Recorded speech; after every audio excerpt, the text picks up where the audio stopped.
Good morning, Boker Tov. Welcome back to 10 Minutes of Meaning. Please help yourself to some coffee and donuts. Our 10 Minutes of Meaning series is generously sponsored by Jeffrey Gelb in memory of Meshulam ben David, Shendel, Bas David, and Avner ben Avram HaKohen. We are still in Mesillas Yesharim. The great Ramchal, R Moshe Chaim Luzzatto, is walking us through the formula, R Pinchas ben Yair from the Gemara, how to be the very best version of ourselves. One does not have to complete one step in order to be able to go to the next step, but it is a process. It is a journey that we are moving along from zehirus, mindfulness, cautiousness, consciousness, to zrizas, alacrity, and zeal, and all the other qualities leading us up to the midah of Chasidus. We have been studying what it means to be a Chasid. To be a Chasid is not what we wear, it's who we are and how we behave. And if you have to reduce what it means to be a Chasid to its core, the Ramchal says being a Chasid is not being satisfied with good, but striving for great. Not doing good enough, but really wanting to excel, wanting to succeed, wanting to achieve great. And he's given us several examples. Ben Adam lachavero, interpersonally, not getting away with the bare minimum, but rather going above and beyond. Under promise and over deliver. Don't over promise and under deliver. Ben Adam la'atzmo, our relationship with ourselves and our relationship with Hashem. Don't get away with the bare minimum. I told you people ask, do I have to buy the expensive mezuzah? Do I have to buy the expensive tefillin? And I always say, tell me what kind of car you drive. Tell me a little bit about the clothing you're wearing, or let me see your watch. Depends what our attitude is in other areas of life.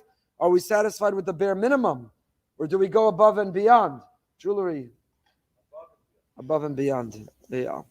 V'inyan lomdi Torah. So we're up to, Ramchal says, one of the ways that we express Chasidus, to be a Chasid, to be pious and righteous, to strive for great and not be satisfied with good. One of the areas is lomdi Torah. In a mikra kosov, the pasuk says in Parashat Kedoshim, they say taqum והדרת פני זקן. Person has to stand up for the venerable, והדרת פני זקן, and give respect to a zaken. It's an amazing phenomenon today. You saw this recently. I don't know who began it. There's only one place in life that people actually fulfill this mitzvah. Where's that? It's not even on a bus. Where is it? It's a recent phenomenon. You go to a chuppah, everyone stands up, you think the chassan's walking down. It's the grandparents, the great-grandparents, the other grandparents. The same person at the shmorg, you elbowed the Zayda in the face to get to the sushi faster than him. But now he's walking down the aisle, somebody instituted the minhag, let's all fulfill vadar to pnei zaken. The same guy at the kiddush, at the yufruf, you barreled him over on the way to the schnapps. But now he's walking down the aisle, everybody stands up. All of a sudden we're fulfilling the mitzvah of Hadar b'nei zaken. I guess it's a good thing. We should just also fulfill it elsewhere as well. So the pasuk says that we rise, we show kavod. Talmidei chachamim, and we show kavod for people who've reached the ripe old age. Zaken, Chazal says, stands for zekan hachachma. An individual has a certain life experience, and they are worthy of our admiration. They're worthy of our respect. Ylpinan kavod שראוי ודאי לחסיד שיעשהו. The Gemara extrapolates from this pasuk that a Talmid Chacham of all ages. So we spoke about this in the afternoon call several years ago.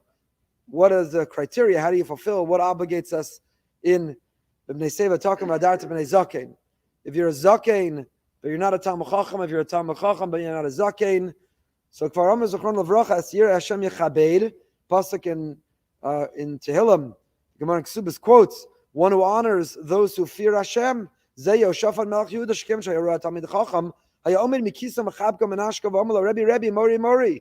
We have an institution, we have a notion of honoring those who represent, stand for, and live Torah. If we stand for a Sefer Torah, do we not stand for, says the Gemara, a Gavar Rabbah, somebody who is a living Sefer Torah? That doesn't mean that we believe our leaders are infallible. People make mistakes, they have shortcomings, they have failures. We believe that people are fallible. However, who they are, what they stand for, what they've dedicated their life towards, how they're moser nefesh, what they exhibit is worthy of our respect. Why should we show kavod to a Talmid Chacham? Why? Last night when Rav Weinberger spoke, every time we have a visiting Rosh Hashiva, I always introduce them and I end with the words, everyone please rise and join me in welcoming so on and so forth. Why? For them, they're kavod. Ooh, wow, they came here. The kavod, they need kavod, that's a kavod. Short of Weinberger last night, sit. They'd rather you sit, want to get going, they want to speak, they don't need kavod. That's not what gives them kavod. So why? Why do we have a mitzvah to stand? It's not for them. It's not their kavod. It's for ourselves. When we condition ourselves, when we accustom ourselves, when we stand and we rise, lahavdil elef avdalos. I was once in an airport and I saw all these people crowding around somebody. And I ended up standing and posing and taking selfies and pictures.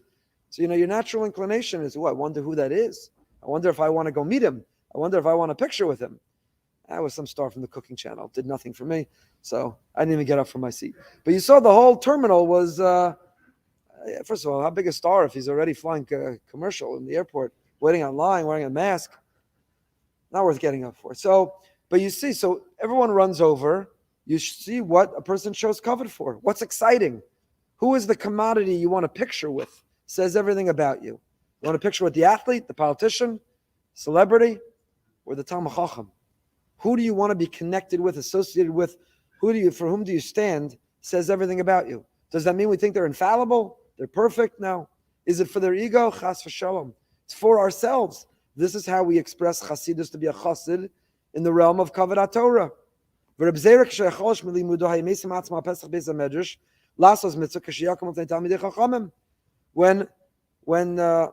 great Reb Zera, the Gemara Barachos Chav Ches, when the great Reb Zera was weak, when he was ill, he positioned himself, he sat outside the Beis Medrash, so that he could stand before Talmidei Chachamim. He said, I don't have the koach to learn, I can't immerse myself right now in Torah, but I could still show kavod Torah. If I stand at the opening, the people come in and they leave, I could stand each time. Again, why? Because they need it? I can't learn Torah, but I can inflate the egos of those who learn Torah. No, chas v'shalom. I can't learn Torah, but I can grow by nevertheless showing kavod Torah. Kolel advar shekvar rom anachnu es habor yizbarach shemo chafetz bam degila daito elyon bezeh v'keven shekem ya'ish chavetz lasos nachas ruach liyotzro b'derech zeh yelech v'yosef lakach b'techabulosov v'lasos yashlo ben yizbarach. Hashem has appointed these individuals his ambassadors. Talmidei Chachamim, the Rabbanon, are his mouthpiece in every generation. Yiftach b'doro shmu kedoro. In every generation, whoever has risen to the level of Talmidei Chachamim, the Rabbanon, the leaders of the generation, are Hashem's ambassadors. They are his spokespeople. They are his mouthpiece. Hashem handed over. And he said, Lo sasur, shalavicha v'yagercha. Hashem said, listen to them.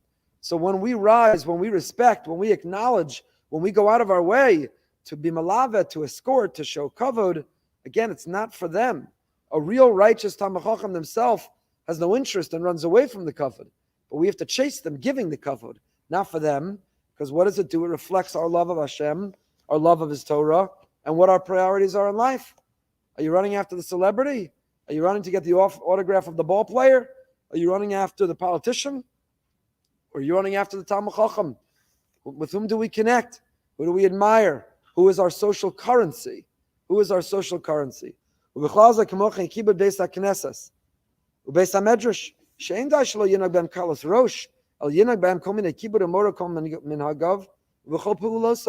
What's our attitude towards holy places? Is there still such a thing as a holy place? Or are we casual about every place in our life? Is the shul an extension of our living room? Or when you walk through the threshold of a shul, of a Beis Medrash, you feel I'm in a different place. I dress differently. My posture is different. I'm not casual. My conversation is different. Oh, I have to talk about whatever it is? Let's step out of the shul. Let's step out of the Beis Medrash. Yeah, but there's no one else here. Why can't we talk about it here? The walls need kavod. The tables, the chairs need kavod. No, we need to give kavod. We say everything about who we are, our priorities. We condition ourselves. We sensitize ourselves based on the attitude that we bring to the space that we're in. Kick off your shoes and you put your feet up. You dress casually. You have casual conversation. Then we are not, in fact, bringing within ourselves an attitude towards that holy place. We'll continue next week. The Ramchal says we now break down. We go deeper into Ava. How do you become a Chasid? How do you strive to not only be good, but to be great in the realm of loving Hashem? 3 ways, which we will continue with next week. Simcha, Dveikus, and Kina. Joy, a joy for life is Simcha Sachayim. Dveikus, to cling to God, to cleave to God. And Kina, which is not jealousy here, but zealousness. To be a kanoi, a zealousness in the most positive sense. We'll pick up next week. 8:45, Living with Amunah tonight, 9 o'clock. We go behind the beam with Rav Yitzchak Adlerstein. to be able to understand who are the missionaries we should drive from the neighborhood, who are the people we can partner and work with to advance good causes. He's the director of interfaith for the Wiesenthal Center, an expert in this area. 9 o'clock tonight. You don't want